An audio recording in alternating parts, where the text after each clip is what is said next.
11 Days of Remembrance, Day 4. Chapter 4. Adrift on the North Sea.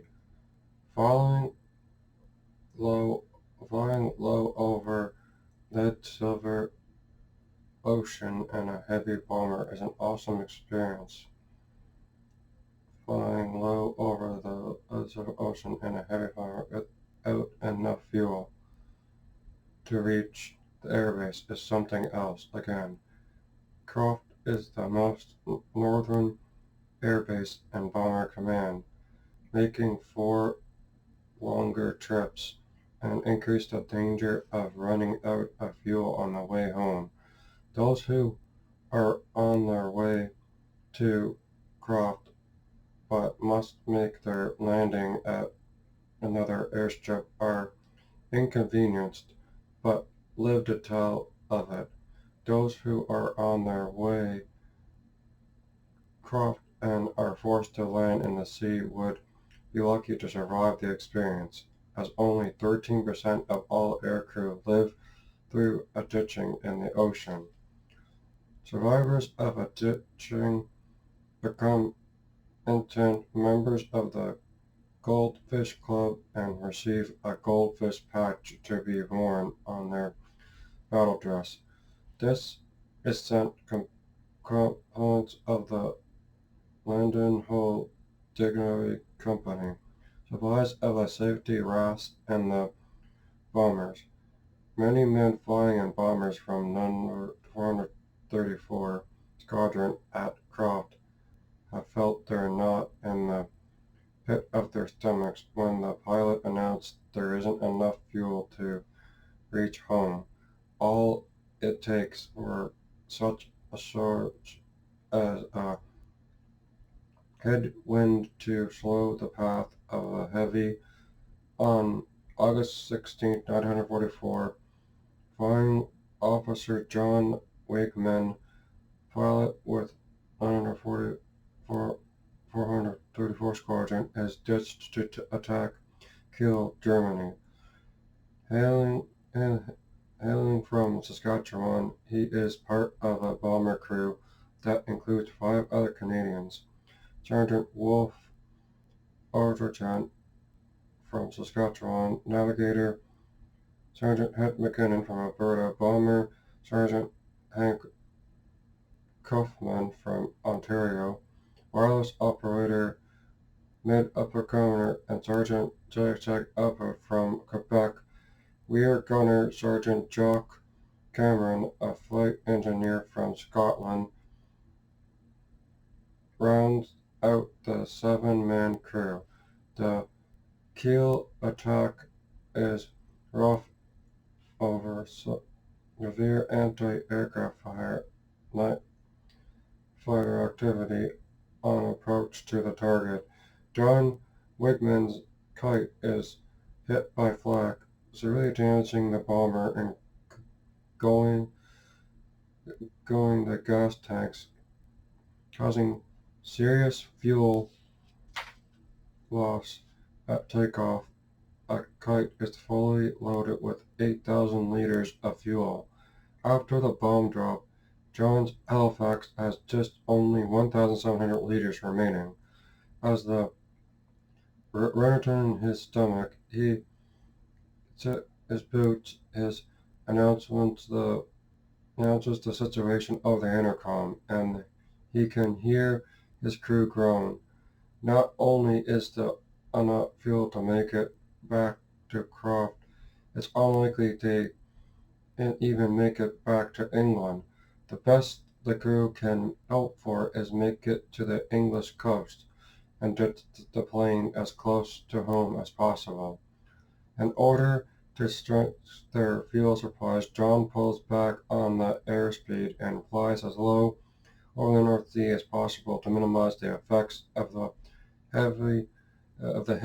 When it becomes apparent that they won't make it to the English coast, the wireless operator Hank Kaufman breaks radio silence and starts sending out the immediate positions for ditching.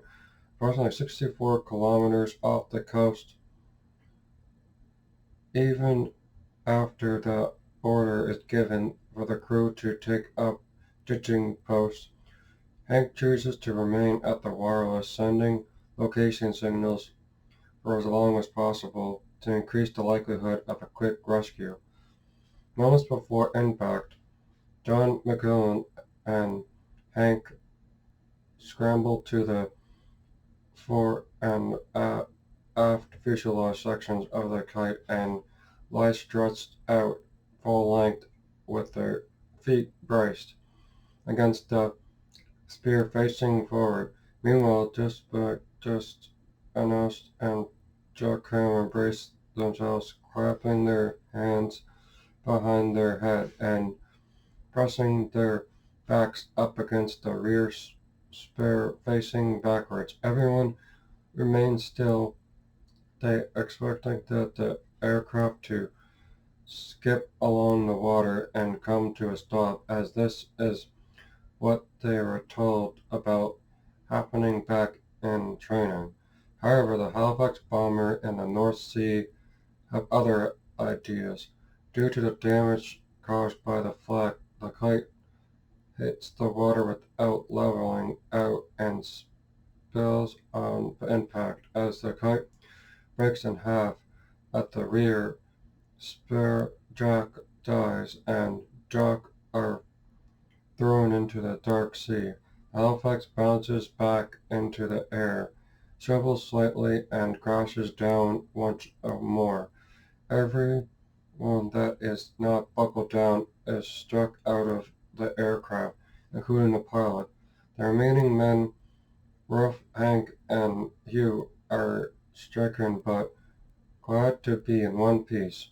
Bleeding only slightly, all three of them seem to have escaped serious injuries. In order to avoid being struck under water with the kite, Baxter then remains of the Halifax through a hole in the fuselage, finding their meal waste the bottles of carbon dioxide. They jump into the ocean, swim away from the doomed plane. The back end of the kite is nowhere to be seen. Neither are the four other crew members. As overwhelming hopelessness envelops the men, the sky is black, the waves are restless, and the ocean is frigid. Even in the warm summer months, the North Sea is too cold for a man to survive longer than 2 hours. With Hank and Hugh cling to each other for added warmth, knowing that hypothermia isn't far away, praying that a plane would be sent out for them soon. The men try not to dwell on the fact that no one will be able to see them until daylight. They head in the water at 2:45 a.m. with their heads barely bobbing above the swell. The three fight to keep above by talking about anything and everything. The subject doesn't matter. All that matters is the human contact and the sound of their own voices. They finally, off the right, they hear something besides the endless waves and the wrecking speech. It's the voices of the rest of the crew. They have all survived the crash, and suddenly there is a renewed hope to hang on together until help comes. Just as the sky begins to lighten, the men see a half-inflated dinghy stretched out from the wing section of the aircraft, though it is missing the emergency kit that holds rations of food, water, and the bellows to finish inflating it. The dinghy will still help the crew get further away from the sinking craft and further out of the water. Hank, Whiff, and Hugh swim back to the wreckage and pull the dinghy free. The three climb on board and paddle to the rest of the crew. There was a calm effort that men managed to maneuver the raft place distance from the remains of the Halifax. All 7 crew members are riding so low in the waves that the bottom half of their legs are submerged. Wet and cold, they huddle for warmth, and the dreary gray of pure dawn. Each one prays that daylight will bring an air sea rescue plane. Daylight breaks at 5 a.m. The warmth of the sun reveals the crew, and the light boosts their hope. They have made it through the night. Surely help is on the way. At 7 a.m. there is a loud stricken sound, and the largest part of the kite rolls over until all that is visible is one wing sticking 50 feet straight up in the air. The crew stares in silence as their disappearing plane. It's a sad moment, and it hits them hard. Suddenly discouragement replaces hope. Fearing the worst, everyone but Hank recites the Lord's Prayer. Hours later, the only sound on the water are the hovering seabirds and the ever-present laughing of waves against the intricate surface. They hear it, although bomb of engine comes closer. 4 Halifaxes are making their way across the water, and one of them spots the wreckage and the fitful day below. The planes signal to each other, and all 4 wing their wings as the survivors the could storage and circle the dinghy so not to lose sight of in the swells. Also, air crews shoot off a very cartridge. Another crew drops a smoke float, but their aim is too accurate, and the drowned men have to push the float away to prevent it from sealing, setting fire to the dinghy.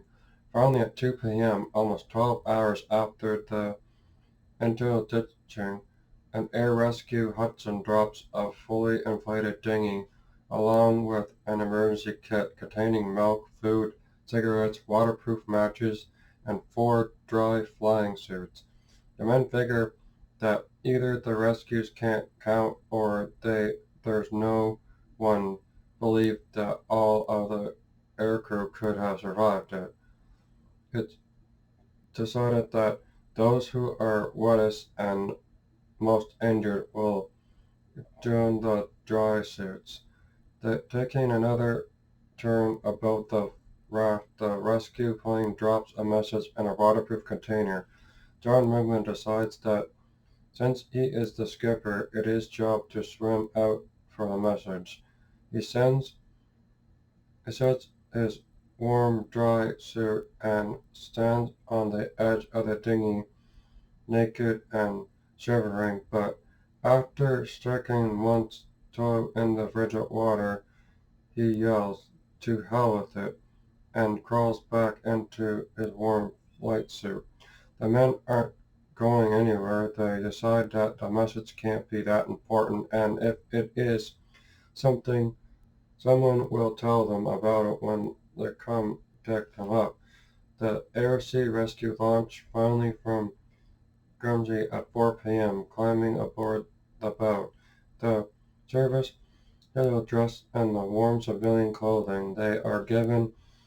The men might be in need of something hot to eat. A crew member of the launch takes out a can of milk turtle soup. The can, can has a wick running through as a tire that will heat the soup from the inside. After lighting the wick, the launch crew member sets the can on a nearby table. As the soup heats, the survivors laugh and joke happily to be alive. All of a sudden, the men go quiet and turn their attention to the hissing can on the table. While moaning horror, they realized that the lunch crew member forgot to puncture the can before lighting the wick. For a brief moment, they simply stare at the container as it manages to build pressure. Finally, one of the men snatches the can and heaves it out to sea with all his might. It explodes before hitting the water, sending up and pieces of tin in all directions. The aircrew lets out a cold-lived sigh of relief and crackle at the thought that after surviving the flak, the fighters, the ditching, and the cold North Sea, they almost killed by shrapnel from a can of mock turtle soup. That's the end of chapter 4. Um, I dedicate this to the veterans, and I dedicate this to the Ukraine that are fighting and they don't get peace at night. And I thank the veterans who fought World War I and World War II so I can read this book and make YouTube videos. And I'll read again tomorrow.